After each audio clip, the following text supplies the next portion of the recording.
जी नमस्कार आप सभी को। स्वागत है आपका आरकेएम एकेडमी पे। तो देखिए, टीचिंग एप्टीट्यूड के क्लास को कंटिन्यू रखते हुए आज हम यूनिट 1 का लास्ट टॉपिक के बारे में बात करेंगे, जिसका नाम है प्रगतिशील शिक्षा, यानी कि प्रोग्रेसिव एजुकेशन। बहुत ही छोटा सा टॉपिक है और आसानी से आपको समझ में आ जाएगा अगर आपने क्लास 2 और क्लास 3 को देखा होगा और समझा होगा तो, ठीक है, क्योंकि उसी से रिलेटेड आपको यहाँ पे चीज़ें जो है वो देखने को मिलेगी। तो देखिए, क्लास को स्टार्ट करने से पहले सबसे पहले देख लेते हैं कि आखिर क्या क्या यहाँ पे हमें पढ़ना है। तो इसके कॉन्सेप्ट को जानेंगे, क्या क्या विशेषताएं हैं उसको जानेंगे, प्रगतिशील शिक्षा और पारंपरिक शिक्षा क्या होता है, दोनों के बीच क्या डिफरेंस है उसको समझेंगे। प्रगतिशील शिक्षा का क्या उद्देश्य है, कितने टाइप्स में इसको बांटा जाता है, उसके बाद जो है कुछ इंपॉर्टेंट प्रश्नों को देखेंगे। ओके, तो वन बाय वन यहाँ पे सभी चीज़ों को देखते हुए चलेंगे। तो सबसे पहले अगर बात किया जाए कि प्रगतिशील शिक्षा किसे कहा जाता है, क्या होता है, तो बहुत ही आसान शब्दों में आप समझिए कि जब बच्चों को हम उसके एटीट्यूड्स और इंटरेस्ट के अनुसार पढ़ाते हैं, यानी कि उसके इच्छा के अनुसार पढ़ाते हैं, जिससे क्या होता है कि उसका शिक्षा का जो स्तर है वो बढ़ता है। तो इस प्रकार की शिक्षा को क्या कहेंगे? प्रगतिशील शिक्षा। सिंपल भाषा में यही है कि जब बच्चों को हम उसके रुचि के आधार पर पढ़ाते हैं, इंटरेस्ट के अनुसार पढ़ाते हैं, तो उसी को हम लोग क्या कहेंगे? उसी शिक्षा को प्रगतिशील शिक्षा के नाम से जाना जाता है। और इसके बारे में मैंने आपको पिछले क्लास में भी बताया था कि शिक्षा जो है वो बच्चे के लिए बनी है, ना कि बच्चा शिक्षा के लिए है ना। यानी कि बच्चा के ऊपर जो है वो शिक्षा को थोपना नहीं चाहिए। इसीलिए यहाँ पे कहा गया है कि रुचि के अनुसार बच्चा को पढ़ाना चाहिए हमें, ठीक है, बच्चा की रुचि को ध्यान में रखकर, ना कि उसको ज़बरदस्ती एक नियम बनाकर बच्चा के ऊपर थोप देना चाहिए। ऐसा नहीं किया जाना चाहिए। तो ये दो चीज़ होगी आपका, दो इंपॉर्टेंट पॉइंट, कि जब बच्चा को हम लोग उसके इंटरेस्ट के अनुसार पढ़ाते हैं, शिक्षा देते हैं, तो वही शिक्षा आपका प्रगतिशील शिक्षा कहलाता है। क्योंकि उससे क्या होता है कि बच्चा का जो मानसिक स्तर है, जो शिक्षा का जो स्तर है वो बढ़ता है, वो इंक्रीज होता है, वो प्रगति की ओर अग्रसर होता है। तो इसी कारण से उसको प्रगतिशील शिक्षा के नाम से जाना जाता है। जैसे हम लोग कहते हैं ना कि प्रोग्रेस करना, यानी कि उन्नति करना, तरक्की करना, तो वही है आपका प्रोग्रेसिव, है ना, प्रोग्रेस करना। तो प्रोग्रेस करना यानी कि प्रोग्रेसिव एजुकेशन। तो ये आपका हो गया। अब यहाँ पे इसका जो खोज करता है या फिर ये जो कॉन्सेप्ट है वो किसके द्वारा दिया गया है वो आप याद रखिएगा। यूएसए यानी कि वही यूनाइटेड स्टेट ऑफ अमेरिका के मनोवैज्ञानिक हैं जिनका नाम है जॉन डेवी। तो इनके द्वारा जो है ये वाला जो कॉन्सेप्ट है वो दिया गया है। तो इसको भी आप लोग याद रखिएगा, क्योंकि ये इंपॉर्टेंट है, यहाँ से सवाल देखने को मिलता है कि प्रगतिशील शिक्षा का जो फादर है वो किसे कहा जाता है, तो इसी को कहा जाता है, जॉन डेवी को। ठीक है, इंपॉर्टेंट आपका पॉइंट है, जॉन डेवी को इस शिक्षा पद्धति का पिता माना जाता है। ओके, आगे देखिए, मूल सिद्धांत क्या है, कोर प्रिंसिपल क्या है। तो देखिए, जिस तरह से आपने बाल केंद्रित शिक्षा के बारे में पढ़ा था, है ना, समावेशी शिक्षा के बारे में पढ़ा था, उसी तरह से यहाँ पे भी इस शिक्षा का कुछ कोर कॉन्सेप्ट है, कुछ कोर जो है वो प्रिंसिपल है। जैसे कि ये जो शिक्षा है ये भी इस बात पे बल देता है कि बच्चे को जो है वो करके सीखना चाहिए। लर्निंग बाय डूइंग का कॉन्सेप्ट ये बताता है, ठीक है, यानी कि इस बात पे जो है वो जोर देता है। इससे क्या होता है कि इससे बच्चे का सर्वांगीण विकास होता है, ऑल राउंड डेवलपमेंट होता है, और इसी के अंदर जो है बच्चा का बौद्धिक विकास, मानसिक विकास, सामाजिक विकास, है ना, सभी प्रकार का विकास जो यहाँ पे हो सकता है। सेकंड पॉइंट क्या है कि इसमें कक्षा का वातावरण, यानी कि क्लास का जो इन्वायरमेंट है, सिटिंग अरेंजमेंट है, टाइम टेबल है, सभी लचीला होना चाहिए। यानी कि ये शिक्षा कहता है कि बच्चा का जो कक्षा का जो वातावरण है, बैठने का जो अरेंजमेंट है, टाइम टेबल, ये सब फ्लेक्सिबल होना चाहिए, लचीला होना चाहिए। ऐसा नहीं कि एक कठोर नियम बना के या फिर कठोर वातावरण के साथ जो है बच्चे को पढ़ाया जाना चाहिए। तो यहाँ पे फ्लेक्सिबल का बात कहा जाता है। ठीक है, इंपॉर्टेंट पॉइंट है, क्योंकि यही सब छोटा छोटा पॉइंट से जो वो सवाल आपको देखने को मिलेगा कि फ्लेक्सिबल जो है, यानी कि प्रगतिशील शिक्षा में सिटिंग अरेंजमेंट किस टाइप का होता है, तो आपको पता होना चाहिए कि फ्लेक्सिबल होता है। सीबीएसई गाइडलाइंस क्या है, तो बच्चे में सक्रिय भागीदार बने और सामाजिक कौशल सीखे। यानी कि इसमें कहा गया है वही चीज़ हुआ जिस तरह से मैंने आपको चाइल्ड सेंटर्ड एजुकेशन में समझाया था कि उस एजुकेशन में माना जाता है कि बच्चे जो है आपका एक एक्टिव पार्टिसिपेंट बने, यानी कि एक सक्रिय बालक रहे, यानी कि बालक जो वो सक्रिय रूप से जो वो चीज़ों को सीखे, शिक्षा को ग्रहण करे और सामाजिक कौशल को वो सीखने पे ज़्यादा फोकस करे। ये चीज़ हो गया। उदाहरण के तौर पे देखें, जैसे कि एक चीज़ ये भी होता है कि बच्चों को रटने के ऊपर ज़्यादा ध्यान नहीं देना चाहिए, और जहाँ कहीं भी आपको रटने वाला शब्द दिखाई दे वो आपका हमेशा नेगेटिव ऑप्शन रहता है। तो रट कर विज्ञान पढ़ाने के बजाय उनको क्या करना चाहिए, एक्सपेरिमेंट के माध्यम से जो है वो एक्सपेरिमेंट के माध्यम से बच्चों को सिखाना चाहिए। ठीक है, तो वो आपका वही करके सीखना वाला पॉइंट पे आ जाएगा। अगला देखिए आगे और क्या क्या विशेषताएं हैं। तो चाइल्ड सेंटर्ड एजुकेशन, यानी कि सेम चीज़ यहाँ पे किया जाता है, शिक्षार्थी की रुचि, आवश्यकताओं और क्षमताओं को ध्यान में रखा जाता है, इसी के अंतर्गत आता है पॉइंट। अनुभव आधारित अधिगम होना चाहिए। प्रगतिशील शिक्षा का कहना है कि बच्चा का जो अधिगम है वो आपका अनुभव आधारित होना चाहिए। शिक्षा केवल पुस्तकीय ज्ञान तक सीमित नहीं बल्कि अनुभवों और प्रयोगों से दी जाती है, तो ये आपका बच्चा का दिमाग में ज़्यादा समय तक बना रहता है। लोकतांत्रिक कक्षा वातावरण होना चाहिए, बहुत इंपॉर्टेंट चीज़ है। डेमोक्रेटिक इन्वायरमेंट होना चाहिए। शिक्षक छात्र में मित्रवत संबंध होना चाहिए। छात्रों को विचार व्यक्त करने की स्वतंत्रता होना चाहिए, जिस तरह से डेमोक्रेटिक में होता है कि दोनों का आपका मेल मिलाप, यानी कि वही जिस तरह से शासन में अगर आप देखें कि जनता का और राजा का दोनों का यहाँ पे भागीदारी होता है, उसी तरह से शिक्षा में भी जो है आपका टीचर का और स्टूडेंट का भागीदारी होना चाहिए, सक्रिय भागीदारी होना चाहिए। उसी को कहा गया है कि मित्रवत संबंध होना चाहिए और छात्रों को विचार व्यक्त करने की जो है फ्रीडम होना चाहिए, स्वतंत्रता होना चाहिए। आगे देखिए और क्या विशेषताएं हैं। तो नवाचार और रचनात्मकता को यहाँ पे प्रमोट किया जाना चाहिए। छात्रों को स्वतंत्र सोचने और नए विचार विकसित करने के लिए प्रेरित किया जाना चाहिए। सहयोगी अधिगम के बारे में बात करता है। प्रगतिशील शिक्षा जो है ये भी आपका सहयोगी अधिगम के बारे में बात करता है, यानी कि साथ में रहकर समूह कार्य करे और सहकर्मी समीक्षा को प्राथमिकता दिया जाना चाहिए। नेक्स्ट है आपका प्रॉब्लम सॉल्विंग स्किल, यानी कि समस्या समाधान कौशल के ऊपर भी बात करता है। छात्रों को जटिल सामाजिक समस्याओं को सुलझाने में सक्षम बनाया जाना चाहिए, तो ये भी इसका जो है मुख्य विशेषता के अंतर्गत आता है। आपको क्या करना है कि यहाँ पे जितना भी पॉइंट का नाम है, ठीक है, वो आपको याद रखना है। जैसे कि 1 2 3 हो गया आपका, इसके अलावा इधर 4 5 6, तो ये सब पॉइंट के बारे में आपको पता होना चाहिए। आगे क्या है, 7वां पॉइंट है इंक्लूसिव एजुकेशन के बारे में बात करता है, यानी कि ये चीज़ भी जो है ना आपका प्रगतिशील शिक्षा के अंदर ही आ जाता है। हर छात्र की व्यक्तिगत आवश्यकताओं और विविधताओं का ध्यान रखना चाहिए, ये भी चीज़ आपका प्रगतिशील शिक्षा के अंतर्गत आ जाएगा। 8वां है आपका नैतिक और सामाजिक मूल्य, यानी कि नैतिकता, सहानुभूति और सामाजिक जिम्मेदारी का विकास होना चाहिए। प्रगतिशील शिक्षा का कहना है कि बच्चों में ये सब चीज़ का भी विकास होना चाहिए। सतत मूल्यांकन के बारे में बात करता है। प्रगतिशील शिक्षा जो है वो सतत मूल्यांकन के बारे में बात करता है, यानी कि पारंपरिक परीक्षा की बजाय सतत और समग्र मूल्यांकन पर जोर देना चाहिए। आपको पता होगा कि एनसीईआरटी की किताब वगैरह में या फिर कोई किताब रहता है जहाँ पे सीसीई पैटर्न लिखा रहता है, तो वही है आपका कंटिन्यूअस एंड कम्प्रीहेंसिव इवोल्यूशन के बारे में बात करता है। ओके, देखिए आगे है तकनीक सक्षम शिक्षा, यानी कि टेक्नोलॉजी इनेबल्ड लर्निंग होना चाहिए। आजकल के जो पढ़ाई है उसमें टेक्नोलॉजी का यूज होना चाहिए। डिजिटल उपकरणों और ई लर्निंग का उपयोग आजकल होना चाहिए। प्रगतिशील शिक्षा ये बात भी कहती है। तो ये 10 आपका विशेषताएं थी, मुख्य विशेषताएं थी। 10 का नाम याद रखिएगा, इसके बारे में थोड़ा सा जानकारी आपको पता होना चाहिए क्योंकि ये सब इंपॉर्टेंट पॉइंट है, यहाँ से सवाल आपको देखने को मिलते हैं। अब देखिए जो प्रगतिशील शिक्षा है, जो प्रोग्रेसिव एजुकेशन है, और जो पुराने समय की जो शिक्षा हुआ करता था, ट्रेडिशनल एजुकेशन था, दोनों में क्या डिफरेंस है वो आपको पता होना चाहिए। जैसे कि अगर पुराना शिक्षा के बारे में बात करें तो जो पुराना शिक्षा हुआ करता था वो केवल व्याख्यान और रटने पर आधारित हुआ करता था। जैसे कि आप वैदिक समय के बाद वैदिक सभ्यता का समय को देख लीजिए, वहाँ पे बच्चों को क्या कराया जाता था, बच्चों को मंत्र वगैरह रटाया जाता था। ठीक है, वहाँ पे केवल लेक्चर दिया जाता था, बच्चे बैठ के जो है वो सीखा करते थे, सुनना करते थे अच्छे से और समझा करते थे। तो उस टाइम लेक्चर मेथड यूज किया जाता था, रटने पर आधारित होता था। लेकिन समय के साथ साथ जो है वो शिक्षा पद्धति पे बदलाव आया और फिर आपका जो है यहाँ पे प्रगतिशील शिक्षा आता है, जहाँ पे आपको अनुभवात्मक और परियोजना आधारित शिक्षा देने की बात कही जाती है। पहले की जो शिक्षा थी वो आपका शिक्षक केंद्रित शिक्षा हुआ करता था, केवल गुरु जो है वो बोला करते थे, ज्ञान दिया करते थे, है ना, लेक्चर दिया करते थे। लेकिन अब जो है वो छात्र केंद्रित शिक्षा हो गया है, छात्रों को के रुचि को ध्यान में रखा जाता है। मूल्यांकन तो पहले आपका लिखित परीक्षा होता था, अंक आधारित परीक्षा हुआ करता था, अब आपका सतत आकलन होता है, व्यवहारिक होता है। इसके अलावा पहले अनुशासनात्मक और कठोर हुआ करता था, डिसिप्लिन बहुत ही कड़ा डिसिप्लिन हुआ करता था, ठीक है, कठोर नियम हुआ करते थे। लेकिन अब जो वो डेमोक्रेटिक हो चुका है और सब चीज़ आपका फ्लेक्सिबल हो चुका है, सब कुछ स्टूडेंट के अकॉर्डिंग डिजाइन किया जाता है।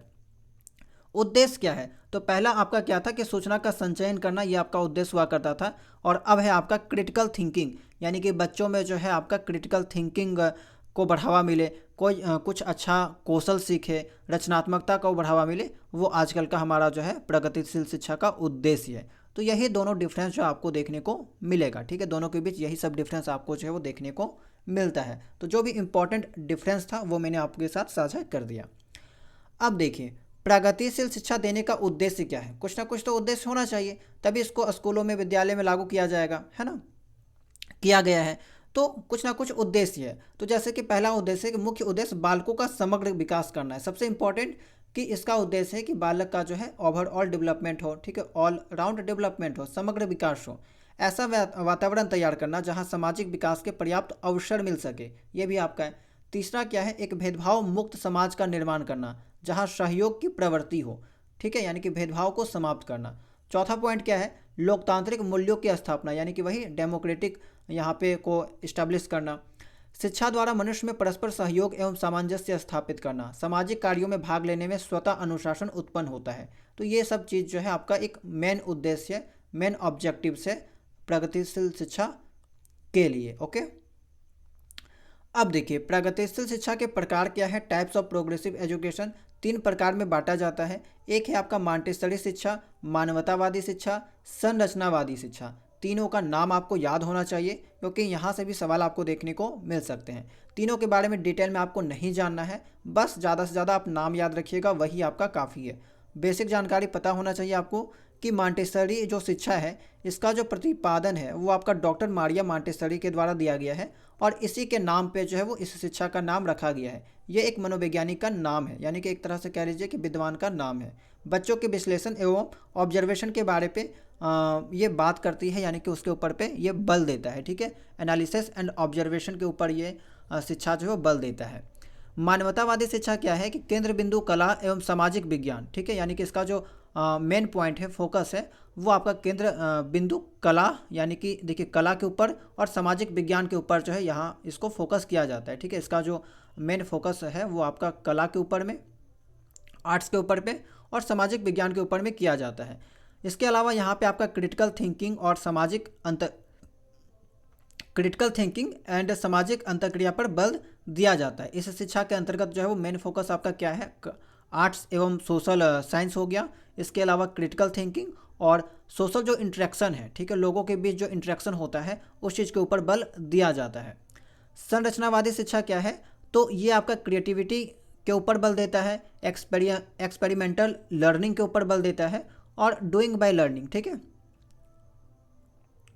लर्निंग बाय डूइंग, ठीक है, लर्निंग बाय डूइंग, इस चीज़ के ऊपर जो बल देता है, करके सीखने के ऊपर जो बल देता है। तो ये चीज़ याद रखिएगा, संरचनावादी में क्रिएटिविटी के ऊपर बल दिया जाता है, एक्सपेरिमेंटल लर्निंग के ऊपर बल दिया जाता है, और करके सीखने के ऊपर जो है वो ये बल देता है। तो खास करके आपको जो है वो तीनों का नाम पता होना चाहिए। अब देखिए, जितना भी चीज़ें मैंने आपको बताया इतना ही आपका थ्योरी था। अब यहाँ पे क्विक समरी कर लेते हैं, एक बार रिवीजन कर लेते हैं, ताकि अच्छे से आपको सभी चीज़ें क्लियर हो जाए। तो यहाँ पे आपका क्या है? प्रगतिशील शिक्षा है, यानी कि प्रोग्रेसिव एजुकेशन है, और इसका जो जनक है फादर आपका जॉन डेवी है, USA से ये बिलोंग करते थे। इसका जो कोर मोटो है वो आपका यही है कि शिक्षा बच्चे के लिए है, बच्चा शिक्षा के लिए नहीं है। दूसरा चीज़ कह सकते हैं कि ये जो है आपका बच्चों के ओवरऑल डेवलपमेंट के बारे में बात करता है, यानी कि सर्वांगीण विकास के बारे में बात करता है। यहाँ पे मेन जो मेथड है वो आपका यही है कि करके सीखना, यानी कि लर्निंग बाय डूइंग के ऊपर ये फोकस करता है। प्रोजेक्ट मेथड यहाँ पे अप्लाई होता है, प्रॉब्लम सॉल्विंग, ये सब चीज़ें यहाँ पे आपको देखने को मिलता है। यहाँ पे जो वातावरण होता है वो आपका लचीला होता है, लोकतांत्रिक होता है, और चाइल्ड सेंटर्ड होता है। तो जितना भी इंपॉर्टेंट पॉइंट था ना वो सभी चीज़ें मैंने एक जगह पे करके लिख दिया, क्योंकि यही सब वर्ड आपको जो है वो सवालों में देखने को मिलते हैं। टाइप्स में बात करें तो मॉन्टेसरी हो गया, मानवतावादी हो गया, संरचनावादी हो गया, 3 टाइप्स में इसको बांटा जाता है, ठीक है। अब कुछ इंपॉर्टेंट यहाँ पे गोल्डन एग्जाम पॉइंट से इसको भी ध्यान में दीजिएगा, वही सब चीज़ है, एक बार रिपीट कर लीजिएगा कि बैठने की जो व्यवस्था है, जो टाइम टेबल है वो आपका लचीला होता है, फ्लैक्सिबल होता है। इसका मुख्य उद्देश्य बच्चे का सर्वांगीण विकास है करना है, ना कि केवल परीक्षा में अच्छे अंक लाना, ठीक है। ज्ञान का निर्माण प्रत्यक्ष अनुभव और सहयोग से होता है। प्रगतिशील शिक्षा रटने और कठोर अनुशासन का पूरी तरह विरोध करती है। तो मैंने आपको ये भी बताया था कि कहीं पे भी आपको रटने वाला शब्द दिखाई दे, कठोर अनुशासन दिखाई दे, तो ये सब आपका नेगेटिव वर्ड होता है, ये सब चीज़ का विरोध हमेशा किया जाता है, ठीक है। तो आज के क्लास में इतना ही थ्योरी था, ये आपका एक बहुत ही छोटा सा टॉपिक था। उम्मीद करते हैं कि जितना भी जानकारी आपको दी गई है वो सभी चीज़ें आपको समझ में आई होगी। कोई भी डाउट होगा कमेंट सेक्शन में पूछिएगा, ठीक है। तो चलिए अब चलते हैं, हम इससे रिलेटेड कुछ इंपॉर्टेंट प्रश्न को देख लेते हैं ताकि आपका जो है वो अच्छे से रिवीजन हो जाए और पता भी चल जाए कि किस टाइप के सवाल यहाँ से बनते हैं। ठीक है, तो चलिए अब सवालों को करते हैं। तो चलिए ये है आपका पहला सवाल। सवाल है कि प्रोजेक्ट प्रणाली का प्रयोग निम्नलिखित में से किस शिक्षा पद्धति के अंतर्गत किया जाता है? The project method is used under which of the following systems of education? Traditional education, progressive education, वैदिक एजुकेशन, नन ऑफ दीज। तो आपको पता है, इसके बारे में मैंने आपको जानकारी दिया है। ठीक है, प्रोग्रेसिव एजुकेशन यहाँ पे करेक्ट हो जाएगा। ओके, अब देखिए सेकंड सवाल है आपका, प्रगतिशील शिक्षा के संदर्भ में निम्नलिखित में से कौन सा कथन जॉन डेवी के अनुसार उचित है? ठीक है, कक्षा में प्रजातंत्र का कोई स्थान नहीं होना चाहिए, तो ये तो आपका गलत हो जाएगा, क्योंकि प्रजातंत्र के बारे में जो है प्रोग्रेसिव एजुकेशन बात करता है, तो ये आपका गलत है। विद्यार्थियों को स्वयं ही सामाजिक समस्याओं को सुलझाने में सक्षम होना चाहिए, तो ठीक बात है, बिल्कुल करेक्ट है। जिज्ञासा विद्यार्थियों के स्वभाव में अंतर्निहित नहीं है, बल्कि इसका विकास करना पड़ता है, तो ये बात गलत है। बहुत सारे बच्चे ऐसे भी होते हैं जो जिज्ञासु स्वभाव के होते हैं, तो सी वाला जो है आपका गलत हो जाएगा। डी है आपका, कक्षा में विद्यार्थियों का निरीक्षण करना चाहिए, ना कि उन्हें सुनना चाहिए। तो देखिए सुनना नहीं चाहिए, ये तो भी आपका नेगेटिव हो जाएगा ना कि उन्हें सुनना चाहिए। तो बिल्कुल यहाँ पे मैंने आपको कहा ना कि डेमोक्रेटिक क्लासरूम होना चाहिए, दोनों का आपस में जो है वो सहयोग होना चाहिए। ठीक है, सक्रिय होना चाहिए, तो ये आपका गलत हो जाएगा। ऑप्शन नंबर बी आपका करेक्ट हो जाएगा। तीसरा सवाल देखते हैं, प्रगतिशील शिक्षा के अंतर्गत निम्नलिखित में से किस बात का ध्यान रखा जाता है? ठीक है, इसमें शिक्षण विधि को अधिक व्यावहारिक बनाने पर बल दिया जाता है, तो बिल्कुल सही बात है। इसमें सिद्धांतों को रटने पर बल दिया जाता है। देखिए एक चीज़ याद रखिएगा, कभी भी पेडागोजी के सवाल में या टीचिंग एप्टीट्यूड के सवाल में, ठीक है, ये वाला शब्द जहाँ कहीं भी देखने को मिलेगा, रटने पर बल देना या रटने का बात करना, उसको हमेशा काट दिया कीजिए, वो गलत होता है। इसमें बालक की प्रगति के लिए केवल सैद्धांतिक शिक्षा दी जाती है। केवल वाला शब्द भी जहाँ कहीं भी आपको देखने को मिलेगा, आपको काट देना है। 99% केस में वो गलत होता है। ठीक है, इसमें केवल बालक के नैतिक एवं सामाजिक विकास पर बल दिया जाता है, तो देखिए ये भी आपका गलत हो जाएगा। ठीक है, ऑप्शन जो है वो एक करेक्ट हो जाएगा। चलिए आगे देखते हैं। फोर्थ सवाल है आपका, प्रगतिशील शिक्षा के अंतर्गत बालक में आत्मानुशासन के विकास के लिए किस बात पर बल दिया जाना चाहिए? अनुशासन बनाए रखने के लिए सख्त आदेश। देखिए सख्त आदेश हमेशा जो है ना, स्ट्रिक्ट जो ऑर्डर है, इस चीज़ को नेगेटिव माना जाता है। ठीक है, तो ये गलत हो जाएगा। कभी भी बच्चों को सख्त आदेश नहीं दिया जाना चाहिए। बालकों में उत्तरदायित्व की भावना के विकास पर, ठीक है, ये होना चाहिए, रिस्पॉन्सिबिलिटी जो है वो बच्चों में होना चाहिए। अगला है, प्रगतिशील शिक्षा में आत्मानुशासन के विकास पर जोर नहीं दिया जाता है। गलत बात है, दिया जाता है। सेल्फ डिसिप्लिन के ऊपर भी जोर दिया जाता है। ओके, अगला ऑप्शन देखिए, आत्मानुशासन के लिए विभिन्न दृष्टांतों द्वारा बालकों को समझाने पर। तो देखिए ये भी ठीक है, self discipline to children through examples, ठीक बात है, लेकिन यहाँ पे वही बात आ जाता है कि ऑप्शन बी और डी में सबसे ज़्यादा एक्यूरेट जो है आपका रिस्पॉन्सिबिलिटी आ जाता है। ये आपका जो है वो ज़्यादा एक्यूरेट हो जाएगा। ऑप्शन नंबर बी जो है आपका सही हो जाएगा। आगे देखिए, प्रगतिशील शिक्षा के अंतर्गत शिक्षा में किन दो तत्वों का विशेष महत्वपूर्ण माना गया है? रुचि और प्रयास। तो बिल्कुल मैंने आपको बताया कि रुचि के अनुसार जो बच्चों को शिक्षा दिया जाता है, बिल्कुल ये करेक्ट है। आवश्यकता एवं अभिप्रेरणा, व्यक्तिगत विभिन्नता एवं अभिप्रेरणा, उपरोक्त में से कोई नहीं, तो ऑप्शन ए जो है यहाँ पे करेक्ट हो जाएगा। चलिए अगला सवाल देखते हैं। सवाल नंबर 6 है आपका, प्रगतिशील शिक्षा के संदर्भ में निम्नलिखित में से कौन सा कथन असत्य है? गलत वाला आपको यहाँ पे जो वो टिक करना है। पहला ऑप्शन देखिए, प्रगतिशील शिक्षा में अनुशासन बनाए रखने के लिए बालक की स्वाभाविक प्रवृत्तियों को दबाना अनुचित माना जाता है, यानी कि गलत माना जाता है। बिल्कुल सही बात है। ठीक है, प्रगतिशील शिक्षा में छात्र का विशेष महत्व है, शिक्षक का नहीं। देखिए ये बात बिल्कुल सही है कि प्रगतिशील शिक्षा में छात्र का विशेष महत्व होता है, लेकिन ऐसा भी नहीं है कि टीचर का यहाँ पे महत्व नहीं होता है। टीचर का भी महत्व होता है, भले छात्र के जितना नहीं। तो ये आपका गलत दे रखा है। ठीक है, और हमारा जो सवाल है वो आपका गलत वाला ही पूछा है। तीसरा ऑप्शन देखिए, प्रगतिशील शिक्षा पारंपरिक शिक्षा की प्रतिक्रिया का परिणाम है। तो बिल्कुल ठीक बात है, पारंपरिक शिक्षा में जो कमियां थी उसी को दूर करने के लिए प्रगतिशील शिक्षा लाया गया, तो ये बात भी सही है। प्रगतिशील शिक्षा में इस बात पर बल दिया जाता है कि शिक्षा बालक की मानसिक अवस्थाओं के अनुसार दी जाए, यानी कि उनकी क्षमता के अनुसार दी जाए, तो ये बात भी बिल्कुल सही है। गलत पूछा है, ऑप्शन नंबर बी आपका करेक्ट हो जाएगा। आगे देखिए, प्रगतिशील शिक्षा निम्नलिखित में से किस रूप से संबंधित है? शिक्षक, सूचना और प्राधिकार से प्रवर्तक होते हैं।